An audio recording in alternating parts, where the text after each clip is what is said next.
Welcome everyone to Thursday Night Live, H New York's weekly program where we examine issues that are happening in society, culture, movies, sports, all kinds of interesting things and relate them to modern day Judaism.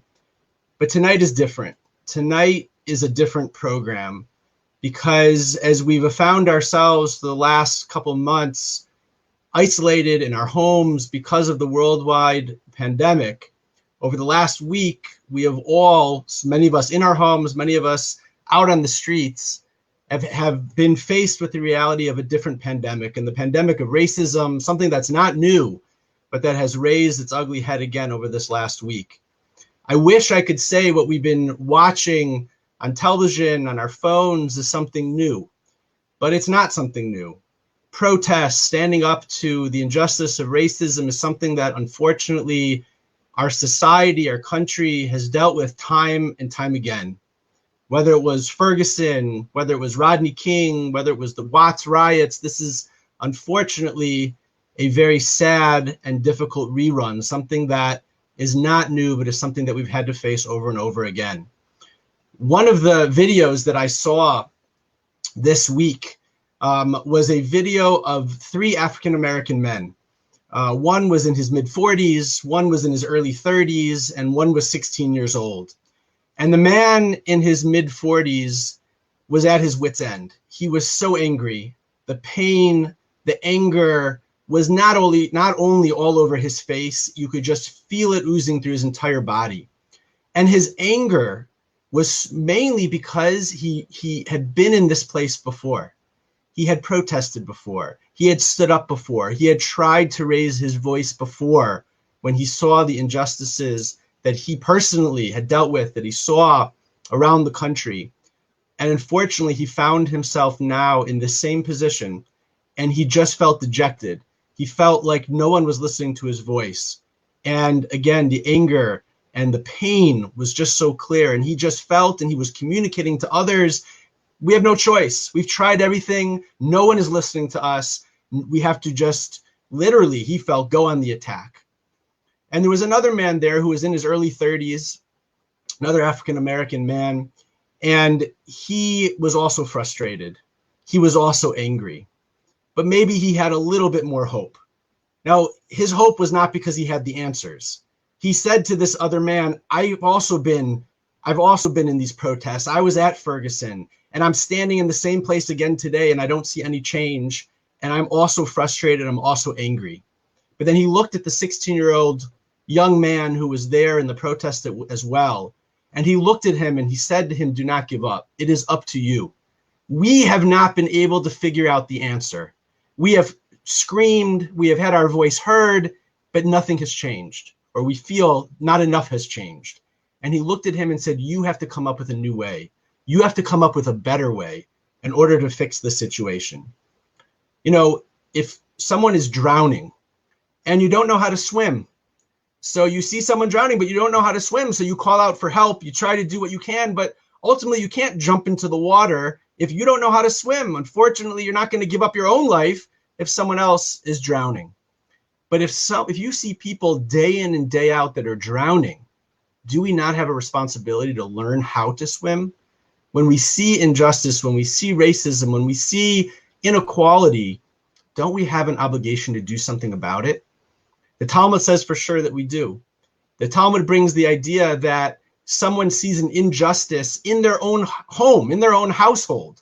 They have to speak up about that injustice. And if they could make a difference and they don't stand up, then they are responsible for that injustice. And the Talmud goes on and says, not only in your home, in your community, if you see an injustice and you're able to make a difference and you don't, then you are responsible for that injustice. And the Talmud finishes by saying it's the same for the entire world. If we see an injustice in the world and we can make a difference and we don't, then we become responsible. We might not have all the answers.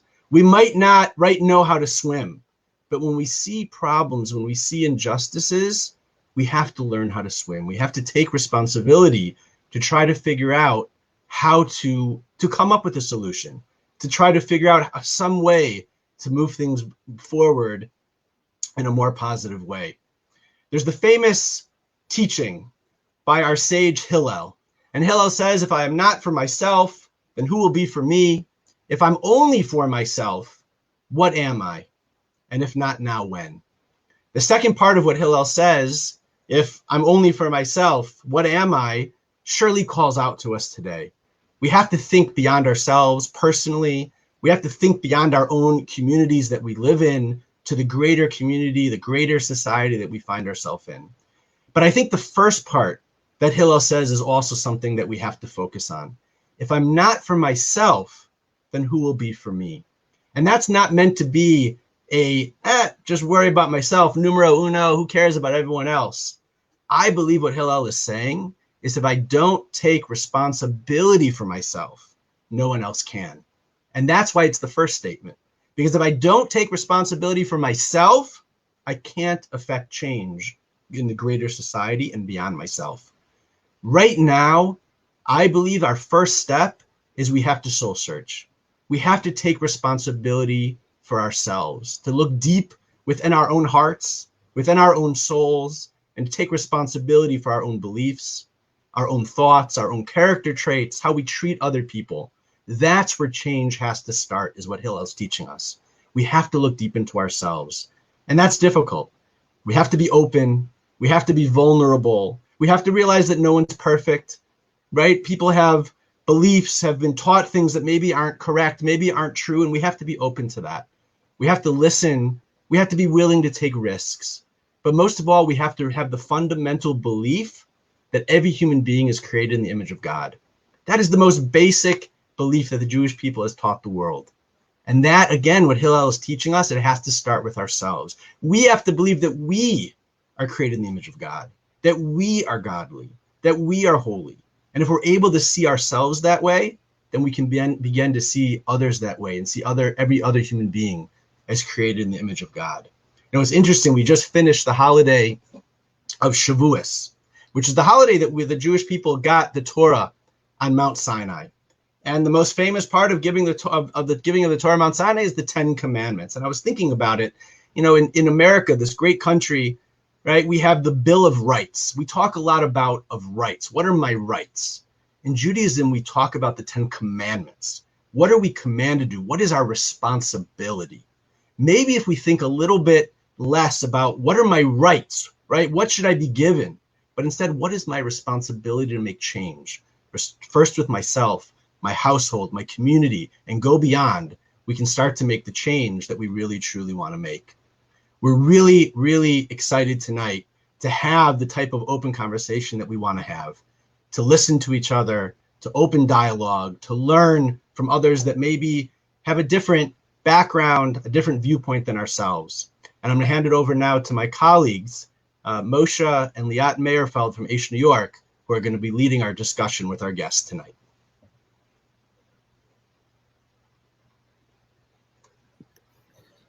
Good evening, everyone, and welcome to what promises to be a very special evening. I must say that I've never regretted calling out racism, but in deeper thought, I think that I have regretted times that I've failed to do so. One of my favorite pieces of Talmud from the oral tradition, although my children often say that every time I quote a piece of Talmud, it's my favorite. But one of my favorite pieces of Talmud is a story about Rabbi Yochanan, the son of Zakkai. Actually, I used to have it above my office desk when I used to go to an office. But and the Talmud tells us that this great rabbi used to go through the street, and no one ever had the opportunity to greet him before he greeted them. He was always the first to greet everybody. And it says it continues, even not just family and not just friends and not just people in his community. It says even a stranger on the street. Every single time that he passed someone, he managed to greet them before they greeted him. And to me, that always taught me a sense of community, a sense of global vision, of the ultimate respect for other human beings. There's a concept in Judaism that we refer to in Hebrew as cheshbon hanefesh, self-introspection, a spiritual accounting. The Western world has been forced to go through a serious accounting in the last few days and weeks, and maybe we should have been doing it longer. Shocked by the murder of George Floyd, we've become very aware and staring in the face of inequality and racism, which has unfortunately still persevered at every level in society. And there's a real need for change, not only in society, and we hope that the leadership and the community will take this opportunity to address these key areas, but also we need to take the opportunity to look inside at ourselves and as a community to grow. There's two ways of responding. We can look at the protests and say, I'm not a racist. I don't need to protest. It's not talking to me. It's not my problem. But to quote the great philosopher or comedian or actor Chris Rock, he said, "What, you want a cookie for not being a racist?" Not being a racist is the bare minimum. There are no prizes for not being a racist. That's a basic bar of humanity. It's not enough not to be a racist. We need to be anti-racism. The Torah, the Bible, teaches us that all humans are created in the image of God. Every single one of us is the image of God. And the Mishnah, the oral tradition, tells us that God created Adam, man as one, only man at first. We all come from Adam, so that individual human beings know and are able to promote harmony amongst all people, so that no one can claim that his origins or his personality or his makeup is superior to any others. The Jewish people have begun its history from its very beginning, unfortunately, as being persecuted, enslaved people. And it's repeated by God again and again for us to remember our difficult origins and be kind to others, the stranger in similar situations and circumstances. These are obviously complex issues with many, many subtleties. We are not anti-police, quite the opposite. When we as a family joined the protest in downtown Manhattan yesterday, we went over to every single police officer and thanked them for their service. However, we must do all we can to remove racism from the police force and from every and all aspects of society today. Rabbi Noach Weinberg, the founder of Aish, used to remind us that when something hurts, we scream. So we need to protest.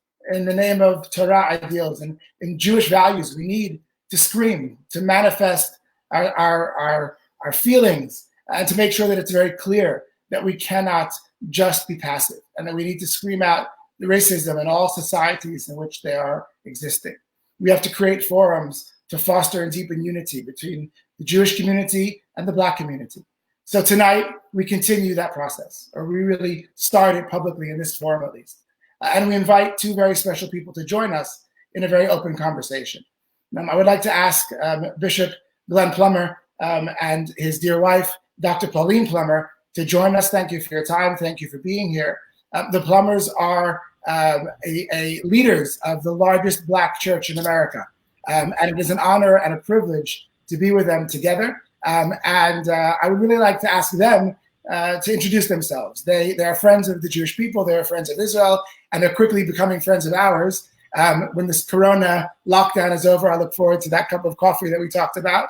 But really, I think it's much better to hear from them, to introduce themselves and to share a bit about their life and their perspective before we get into a deeper conversation. So if I could ask the two of you to please introduce yourself to our audience tonight. Well, first of all, thank you so much for allowing us and inviting us to be here with you. And it's been a full day for us. It's been a lot going on, and we'll share maybe some of that as we move forward. But my name is Glenn Plummer. I'm the newly appointed Bishop of Israel. And the church that we are part of is called the Church of God in Christ, COGIC, C-O-G-I-C. We have about 6.5 million members here in the United States, and we're in 105 countries around the world. And one of our newest is in Israel. Our church is 112 years old, and so we have been appointed to Israel, and we're moving to Israel. Actually, we were actually supposed to have moved last month, but because of the pandemic, we're here at home. And we expect to move in August. So mid-August is when we'll be in Israel, living in the Jerusalem community. I have been in television. We own a TV station, a regular local independent regular television station on cable, regular TV here in Detroit. We've both been in Christian media, television media for many, many years. Myself, 40 years. My wife, she'll introduce herself in a minute, tell you how long she's been doing it. But we have 8 children. Well, maybe I'll let her tell you about our kids, And but this is my wife, Dr. Pauline Plummer. Yes. Well, good evening, and I don't know what time it is there. It might be morning Or they're in New York. or late. Oh, so we're on the same time. But first of all, I just want to say thank you all for having us. It's such an honor to be able to come together and to discuss the issues that our nation faces. And a little bit about myself. I'm from a very, very small town in Bastrop, Louisiana, which is in the South. I was born right after the Jim Crow laws had ended. And so I know racism firsthand, and I know what it is for people in general to struggle with the new norm or with issues that face us, discriminately. I have been in ministry for 28 years. I've been in Christian television for over 20 years. I am I have my quiver full of children. We have 8 children and 5 grandchildren. I have been a community organizer. And I would just like to say that my heart is for people to know God and to know them through the hope that we provide through the community. And if I had to say anything as far as a quote, I would say, I just really believe that the life you live and the legacy you leave is most significant.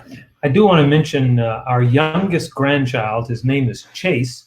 And Chase was born, a wonderful, active, normal child, but he was born, he's 4 years old. He was born with a hole in his heart. And the doctor said, a few years later, they'd have to probably close it up. They wanted to wait till he was about 4 or 5 years old. Well, the time has come. Actually, the time really had passed. It was supposed to happen earlier this year. And because of the pandemic, they didn't. So yesterday, little Chase had an open heart surgery, and he's in the hospital right now. And so we appreciate your prayer and your heart's cry for little Chase, who's doing very well. But we thought we'd just mention at least one of our grandchildren. Okay, thank you. Thank you very much. I guess on the subject of prayer, I thought it would be appropriate with the 4 clergy sitting here together. A good-looking team, actually, I have to say. But I would like to say, it's a good time. I think it's an appropriate time for us to pray together. So we'll have Chase in mind and all those who are unwell because of this pandemic and other illnesses as well. But really, today, I think we should be focusing on prayer for peace. So we're going to say Psalm 121. I could ask the plumbers to say the first 4 verses, and the Mayerfelds will say the second 4 verses, and you could all say it together at home. We're going to say it in the English. Bishop, if you'd like to say it in the Hebrew, you're more than welcome to. But I think I'll stick with the English version. Okay, I think that's better for everybody. So let's do that. All right. So I'm gonna start us out. Yes, please. All right, I'll read the first 2 verses, and Pauline will read 3 and 4. I will lift up mine eyes unto the mountains. From where shall my help come? My help comes from God, who made heavens and earth. He will not allow your foot to be moved. He who keeps you will not slumber. Behold, he who keeps Israel shall neither sleep nor slumber. God is my keeper. The Lord is my shade upon my right hand. The sun will not strike you by day, nor the moon by night. The Lord shall guard you from all evil. He shall guard my soul. The Lord shall guard your going and your coming in from now and forevermore. Amen. Amen. Wonderful. Okay. Amen. So I want to start really and just quickly share that I grew up in the 70s, which was really what I guess as a youngster I didn't even realize, but what I thought certainly as a teenager post civil rights movement. I grew up in a very homogeneous community, and I had friends of all shapes and sizes, of all flavors, of all backgrounds. Now, where was that at? Where was that at? As my primary school years were in Connecticut, and then in Israel. I grew up in Netanya. Ah, okay. But really, in both places, it never occurred to me as a child. And then only as I got older and suddenly really looked at the world and realized that it was not as rosy as I had grown up to believe. So really, I wanted to ask you, that's my subjective perspective, but I wanted to ask you how you think things have actually changed in your years in the clergy, and maybe specifically in the last week also, since the tragic murder of George Floyd. I will. Let me take a stab at that first. I grew up. My wife, as she mentioned, she grew up in a small town in northern Louisiana. I was born in Brooklyn, New York, but when I was 2 months old, my parents moved to Germany, and so German, interestingly, became the first language that I learned as a little child, a toddler, and then I in the first grade, I was in Tripoli, Libya. So we lived in northern Africa, in Tripoli, Libya, for a few years, and then we came to the States, went back to Germany as a teenager, and I was a German exchange student, and learned fluent German at that point, and then came back to the States. Now I mention that because, and then we lived in New Jersey. We lived in the mid '60s. We lived in Mississippi and in Georgia, and then my parents finally settled in Michigan, and so I really had a very broad background, and so I was able to deal with a lot of different people, and we've lived in towns where we were the only Black family. I've as a German exchange student, I was the only American in one town. Forget the only Black, but the only American. And so because of this diverse background, I was able to appreciate and understand and be able to communicate with people from different backgrounds, different things. And that's helped me today with the work that we're doing. And so to answer your question more directly, what do I see that has changed?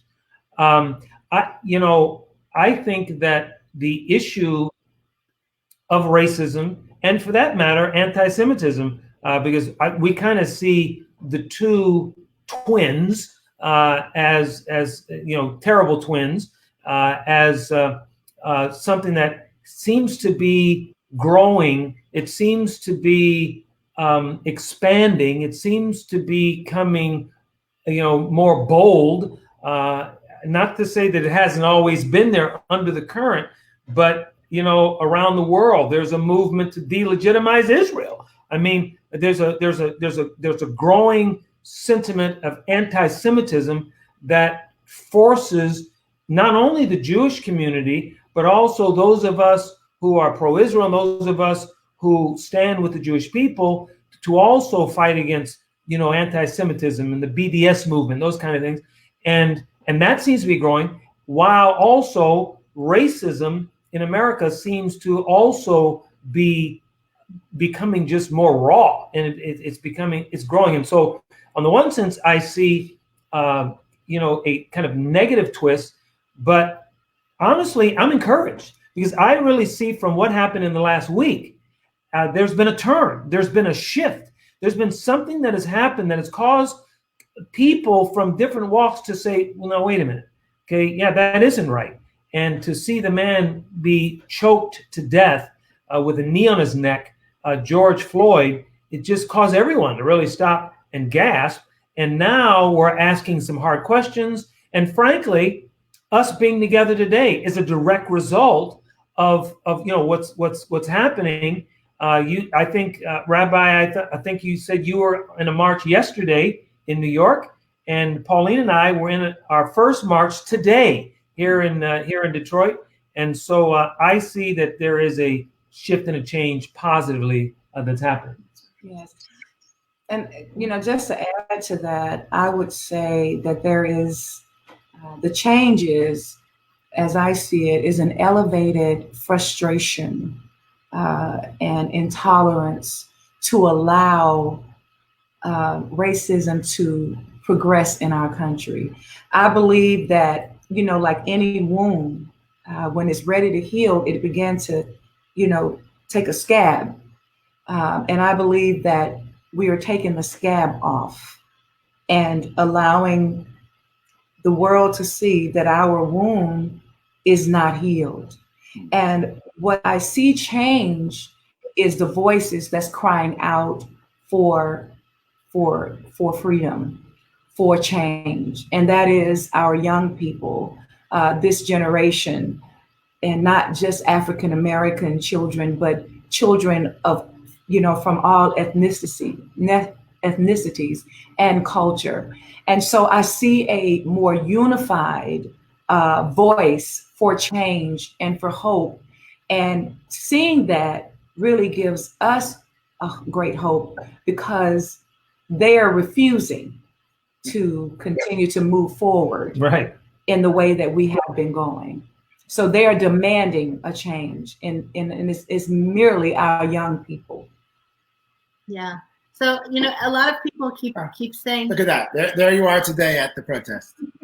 Yeah, and let me point out something. On the left there is an Islamic imam, and then going on around toward the right, there's a couple of black clergy, and then right in the middle, you see there's a right to the right of the middle, there's an Orthodox rabbi holding a sign that says Coalition for Black and Jewish Unity. You can't hardly see it right now because everybody's got masks on. And we were first gathering, and then there were thousands that marched together, you know, going down the street with the governor of Michigan. That's my wife and I, and then the mayor of Detroit, the governor of Michigan, the lieutenant governor. You know, we had, you know, Jewish community, African American community. It's really wonderful. Wow. And peaceful. Yes. Peaceful. You know, I think one of the main messages that I'm hearing is that the Black community is asking people to listen, to hear and feel the pain. And so I've done a bit of reading this week, and something very poignant that I read from James Baldwin, where he describes how people walk around with this continuous conscious awareness of being different.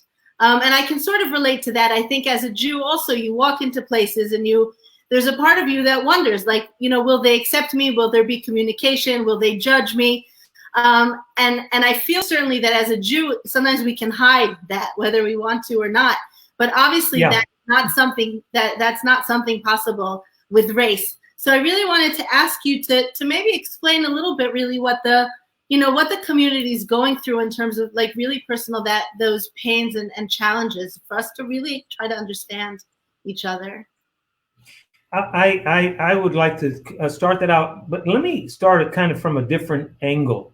I had an experience this morning as an African American Christian pastor and bishop at the of all places, the Temple Mount in Jerusalem.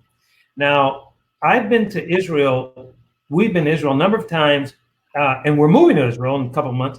But one thing that's always been strange to me is that the Temple Mount, I mean, the most holiest site for Judaism, Jews are told you're not allowed to pray. Which, when I first heard that, I said, that's ridiculous. That can't be true. And so, you know, we went there one trip, we had to go through the metal detector, and, you know, they said you couldn't bring alcohol, which of course we didn't have. You couldn't bring alcohol in, you couldn't onto the Temple Mount, and you couldn't bring a Bible.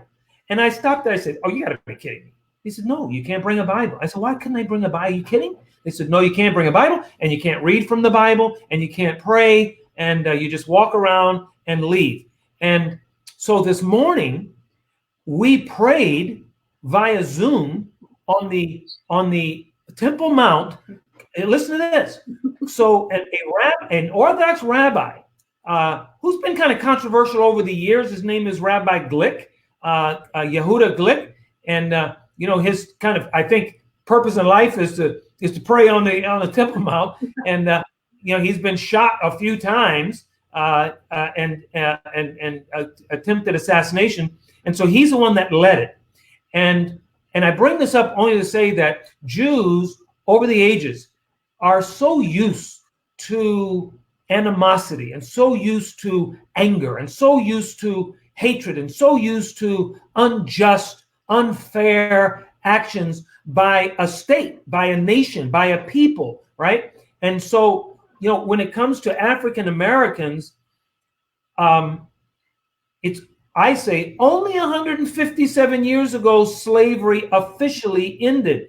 Now, if you ask the normal white American, their mindset is, look, why are you guys still talking about slavery? I mean, we had nothing to do with it. We weren't around. We don't think it was right. Get over it. Let's not talk about that. Let's go on. Let's, unify. But why do you guys keep bringing up slavery? And I now have become the guy that says, okay, try that statement on the Jewish community. Okay. I mean, it's been only 157 years for us.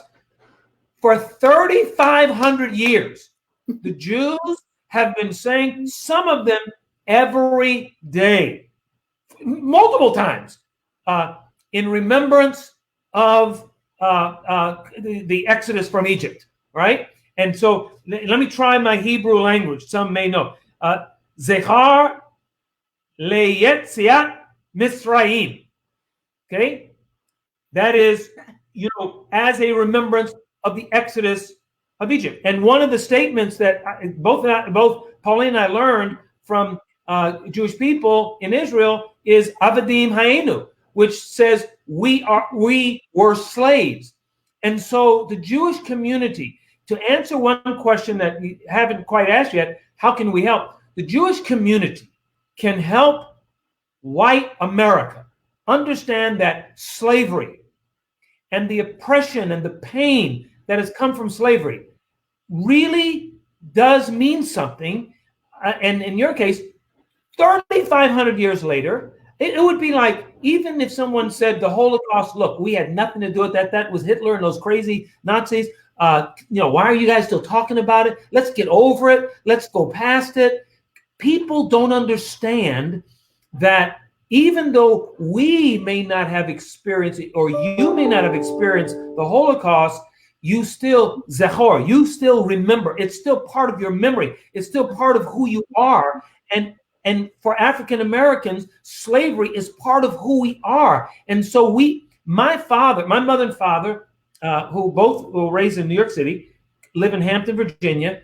They've been married 65 years. My dad, 66 years. My dad was raised by his grandmother, and her father was the slave in my family.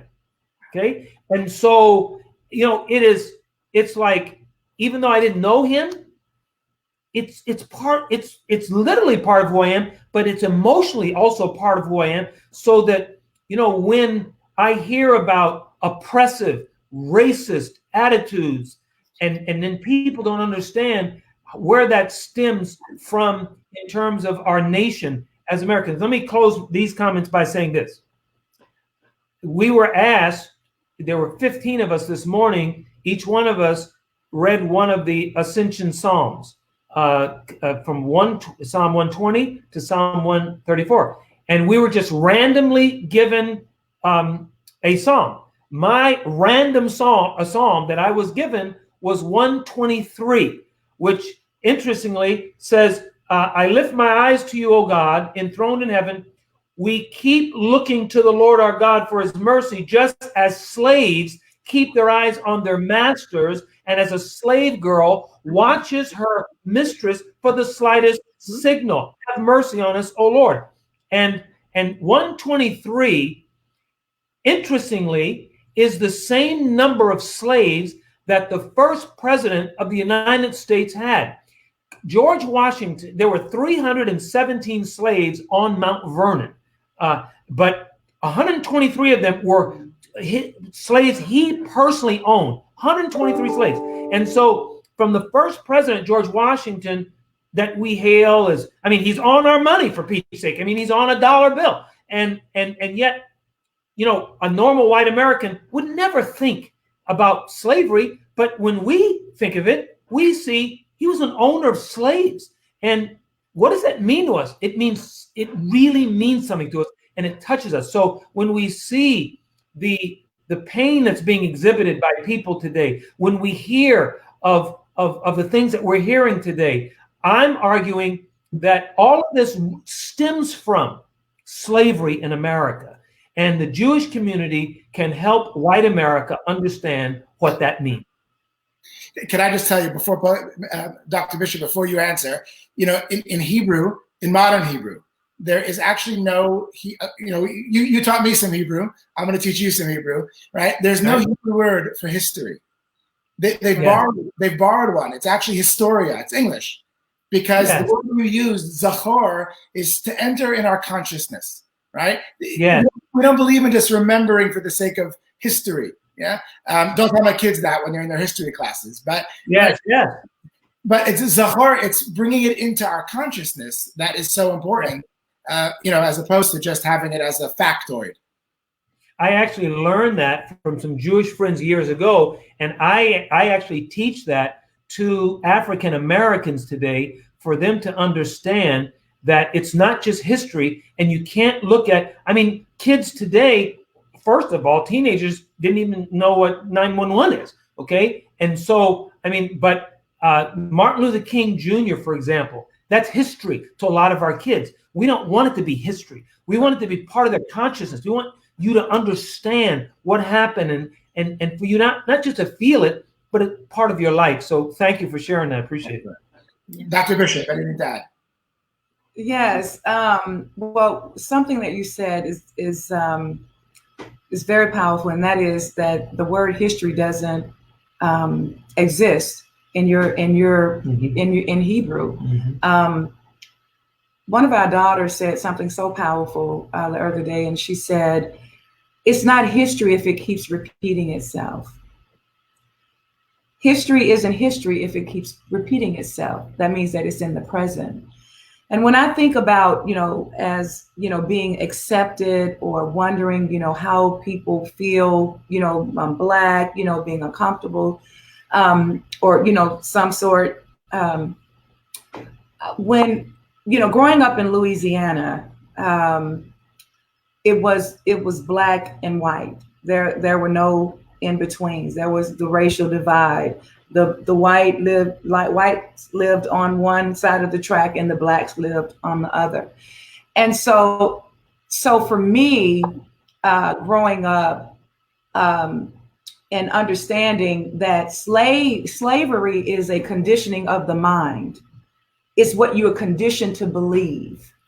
And so really what we are trying to do is not change the people of America. But if we're going to see change, we have to really change the heart and the mind of people. When we think about the mind is the faculty of thought. It is the seat of all comprehension. That's where we rationalize. That's where, we reason. And if we can change the mind of people, then we can change change the hearts. But I remember growing up and, in high school, it was the first year that they, segregated, segregation.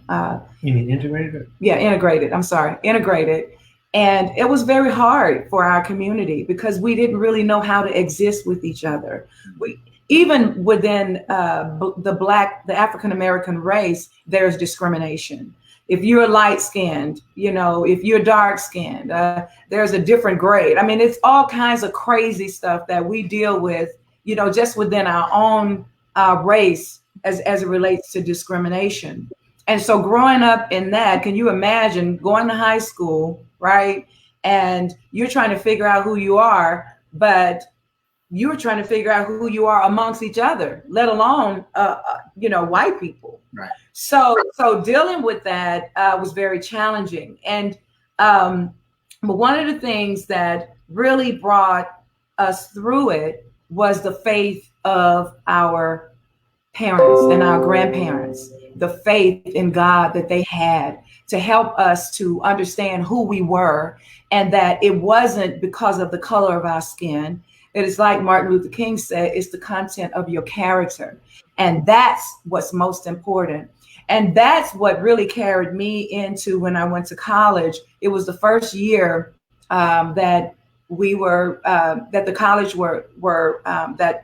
were being integrated. I think they had like an 85% increase in African Americans, and that was not welcome at all. I mean, they had pretty much conspired in terms of not helping us as students.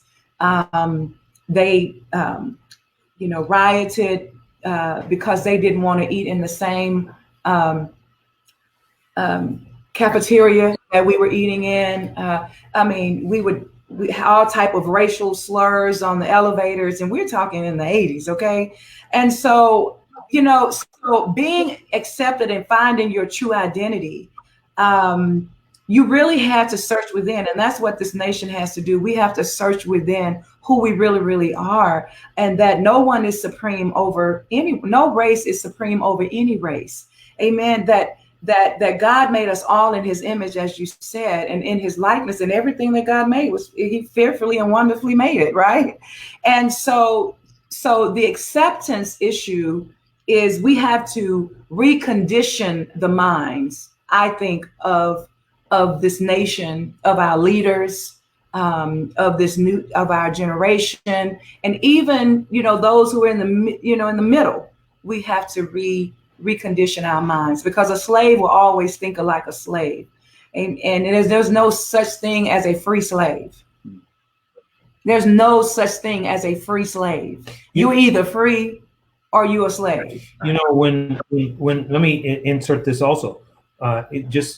When I read the story of the children of Israel, after 400 years, right? God raises up Moses and he leads them out. But what was interesting is that, there was a cry that came from the children of Israel.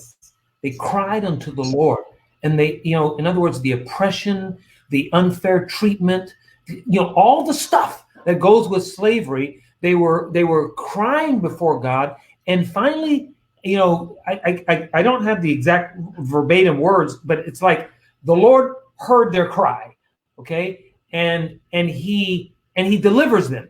Now, what's interesting is that, and that was 400 years later. After 400 years, I think it was even 430 years, but 400 some odd years.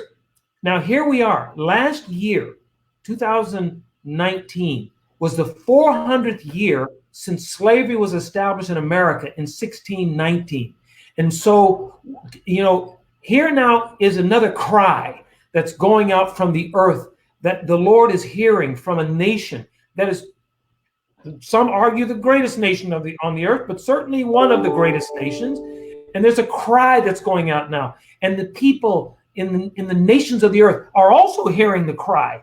And I would think that the God of Abraham, Isaac, and Jacob is also hearing this cry. Yes, he is. And as a result of that, and I believe that there is going to be this movement, this deliverance.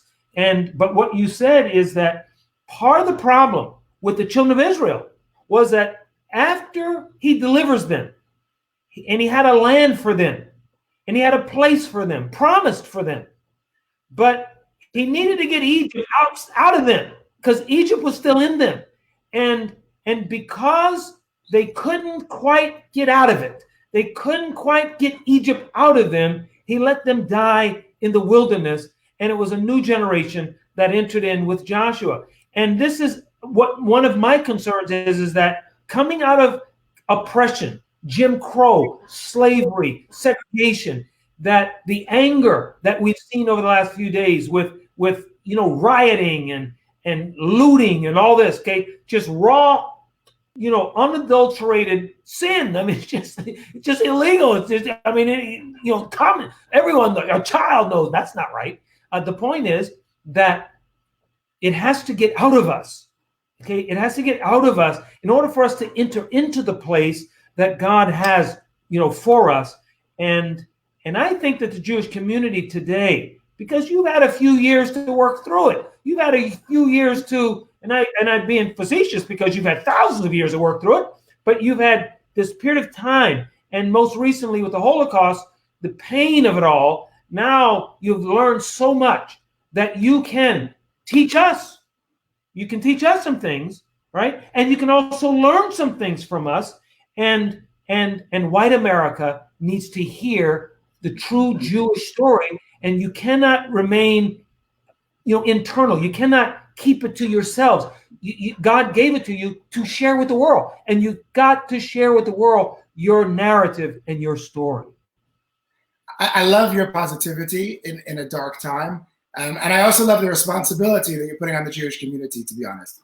I mean, just to pick up on something you said, that our responsibility, I was hoping you were going to tell me what our responsibility is to the Black community, but actually you told us what our responsibility is to the white community, right? Let me tell you why. Oh, I'm sorry. Go ahead. To be the bridge, because we can speak a language that they hopefully will be able to hear, to be able to help end this horrific racism that exists amongst white America today. Yes. You're white. I'm sorry. What is your name, dear? I'm sorry. I should have introduced myself. Liat. Liat. Mm-hmm. Liat. It means you are mine in Hebrew. Your beloved. So Moshe, Liat grew up, one of the places she grew up was in Netanya. Okay. Now, Netanya, Israel, probably is the one city that has more Ethiopian Jews than probably any other place. Yeah. Okay. And by the way, Netanya is beautiful, just gorgeous. We went there last summer. We, in a hotel right on the water. Beautiful. But the Ethiopian Jews in Israel, there's a connection that we have to them because of our ethnicity, because of the color of our skin, which is unfortunate, but it's true, right? And so, as you know, there was a hue and cry from the Ethiopian Jewish community just last year over an Israeli police officer that shot and killed an Ethiopian Jewish 18-year-old boy, and the Ethiopian Jewish community erupted. The young people erupted, right?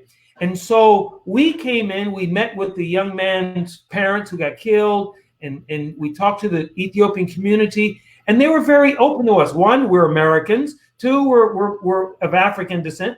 And so I guess I'm saying to you, Moshe, you're right, that my challenge is that, yes, you can speak. I mean, look, when they look, if it wasn't for the kippah, if it wasn't for the yarmulke, people would say, you're a white guy, okay? And so, you can speak to white America, and there's not a defense that's, automatically up. They're not going to be apologetic. Like if I were to approach him, he's going to be a kind of apologetic. There's going to be some kind of a something. Okay, with you can talk to them about it. And so I do give that challenge to you.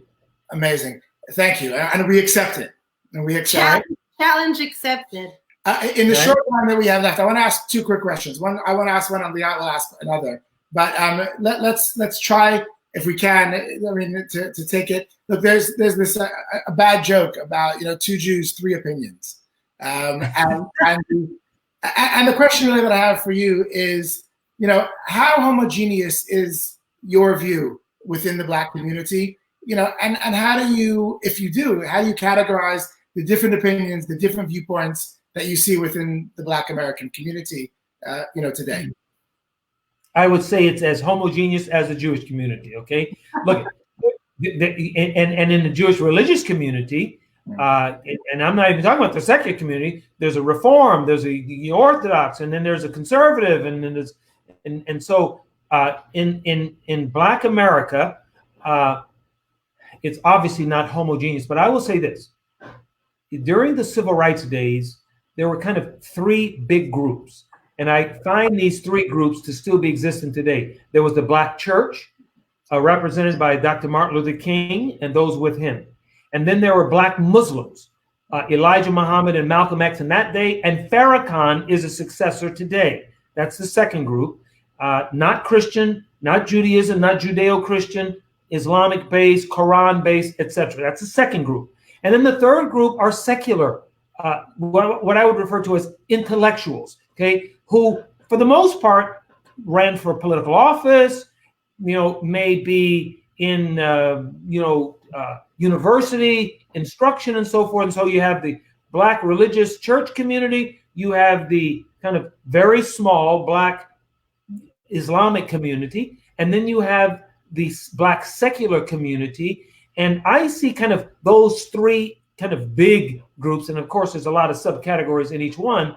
Okay. And I think that the Black church, which by far is the largest of the African American community, is the group that you want to embrace in terms of the Jewish community and the Black community. Why try and convince Farrakhan? I mean, seriously? I mean, it's a waste of time. So don't, if you want to try and make a shift and a move, go with either those who are right on the edge, okay, or those who are already sold. And so that would be my response. I think you did good. All right. Yeah, Dr. Plummer, I want to ask you also, like, do you feel like that the demonstrations are effective? Like we went out and we said, yes, we're going to walk, we're going to march. And there was actually, when I was walking, there was one woman who was on the side. And every time a white person walked by in the march, she was like kissing. She was like, oh, I love you, white people, I love you, That's never happened for us, Yeah, no, it was my daughter said, oh, I just want to go and hug her. If it wasn't for COVID, I would just go and hug her. So my question is, though, do you think that these demonstrations will make a difference? And also maybe a little bit more specific is you've talked about the bridge that we can make to the white community, but what can we really for the Black community? How can we help and build the bridge to you? Yes. Well, first of all, I do, Leah, think that the marchings and the walk, the protesting definitely worked. As it's been proven in the day of Martin Luther King. And then even just a couple of years back, we did the reenactment of that in Selma, where, he marched in Selma, and it just brought back the hope. It brings back the hope that we as a people united, you're not alone in this. And, we are with you. And one of the things that is taking place, even with us having the interview tonight and all day that's been taking place, and then to see the diversity of people coming together and rallying together and walking the streets. And I mean, when you really look on the front line, it's not all African Americans on the front line. It's people, human beings united together to say, we stand with you. We are not going to tolerate this. You are not going to have to fight by yourself anymore. And so I would say that, one of the things that we're doing is a campaign to strengthen the Black family. And we find that a lot of the values that you all hold so dearly, like Shabbat dinner, and then the feast and so many other wonderful holidays that you all have to just reverence God, to be able to help impart that information to us as a people, to be able to educate us and enlighten us and help us to understand how do we not just, slavery end or the racism end, but how do we strengthen ourselves as a family? Can you teach us some values that you all have to help us to restore our families and so that the generations to come can have a better outlook on life and a connection to God? That's a big ask, and it's a real ask, and it is something that you guys can help our people with. Well, we would be delighted. I think when COVID is over, you can join us for Shabbat. When the lockdown is over, and bring the whole family. Yeah. So really, thank you for being here tonight. And we look forward to working together really in the future. Bishop and Dr. Plummer, I want to thank you so much for joining us tonight. And I think in your parting words of how you feel you have what to learn from us, I think we have a lot to learn from you. And I think that's where mutual understanding and partnership and friendship comes in. So this was a real honor for us, for you to join us. And thank you to Moshe and Liat for leading this conversation. I just wanted to close with just a few short words, as we have to unfortunately end. We could have this conversation go on much, much longer and be very enlightened. But I want to play off just something that Dr. Plummer said, which is about really changing hearts and minds. You know, we have to change laws. We have to go out and lobby. We have to go out and protest. But at the end of the day, this is about hearts and minds. We can change all the laws in the book, but if people don't change their belief, they don't change what's in their heart and in their souls, unfortunately, these problems are going to persist. You know, while we've been watching what's going on in the streets of America this week, another amazing thing happened, which is that we had the SpaceX spaceship into space. Right. Amazing. Right. And it was inspiring. I watched it with my kids. I was brought literally to tears when you watch that countdown to see what man can do. And it reminded me, or it made me think of something last night when I was watching the juxtaposition of these two issues that were the main news issues of what's happening on the streets and the space shuttle, which is that, you know, there's a famous saying that's said by a famous rabbi, you know, to learn the entire Talmud, to study the entire Talmud, a page a day, which is many people do. It takes 7.5 years. And there's a famous rabbi who said that it's more difficult than studying the entire Talmud is to change one character trait. And it made me think that we can shoot spaceships into space. We can create space stations. We can put people on the moon. Now we want to send people to Mars. It's more difficult to change what's in our heart. And it's more difficult. And the bigger challenge, not only that it's more difficult, but it's more important to change what's in our heart and in our minds and in our souls. And that's really the challenge we can do together. I believe we can do it. If we can put people in space, we can change people's hearts and minds. And that's our mission together. That's what I believe is the mission of the Jewish people. That's the mission of Aish. And this is what our battle in this is to try to, like we've said over and over, is to teach and to educate that every person is created in the image of God. And that's what we have to spread as far as we can. I have to just let people know that every Thursday night, this is Thursday Night Live. We do this every week. Next week, we have another fabulous program, 8 o'clock next Thursday, June 11th. Please join us for Thursday Night Live. We actually have a woman, Kay Wilson, who is a phenomenal person. Unfortunately, she was the victim of a terrible, horrendous terror attack in Israel a number of years ago. And not only physically during that attack did she persevere, but she has continued on in her mission to shed light, to tell her story, to show people what real perseverance can be. That'll be next week on Thursday Night Live with us for Aish New York. Again, thank you so much, Bishop and Dr. Plummer, for your friendship and your insight. And thank you, everyone, tonight for joining us.